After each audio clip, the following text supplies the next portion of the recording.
Western ડિસ્ટર્બન્સને લઈ સુરત સહિત સમગ્ર દક્ષિણ ગુજરાતમાં વાતાવરણમાં પલટા સાથે ભારે પવન અને વરસાદ પડ્યો હતો તો સવારે પણ વાદળછાયા વાતાવરણ વચ્ચે કેટલાક વિસ્તારોમાં ભારે પવન સાથે વરસાદ પડ્યો હતો તો ભારે પવન અને વાદળછાયા વાતાવરણને લઈ આકરી ગરમીથી લોકોને રાહત મળી હતી।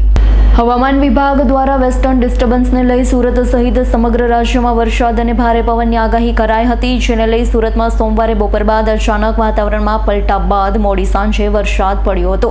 રાત્રે ધોધમાર વરસાદ પડ્યો હોય ભારે પવનને લઈ ઝાડ પડવાની સાથે જર્જરિત મકાન અને સોલાર પેનલ તૂટી પડવાની ઘટના બની હતી, જ્યારે મંગળવારે પણ સવારથી જ વાતાવરણમાં પલટો હોય વાદળછાયા વાતાવરણ વચ્ચે પાંડેસરા સહિતના કેટલાક વિસ્તારોમાં છૂટોછવાયો વરસાદ પડ્યો હતો તો ભારે પવન અને વરસાદ સાથે વાદળછાયા વાતાવરણથી આકરી ગરમીથી લોકોને રાહત મળી હતી।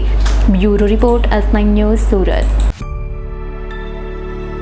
અમારી તમામ માહિતીથી અપડેટ રહેવા માટે જોડાયેલા રહો S9 ન્યૂઝ સાથે।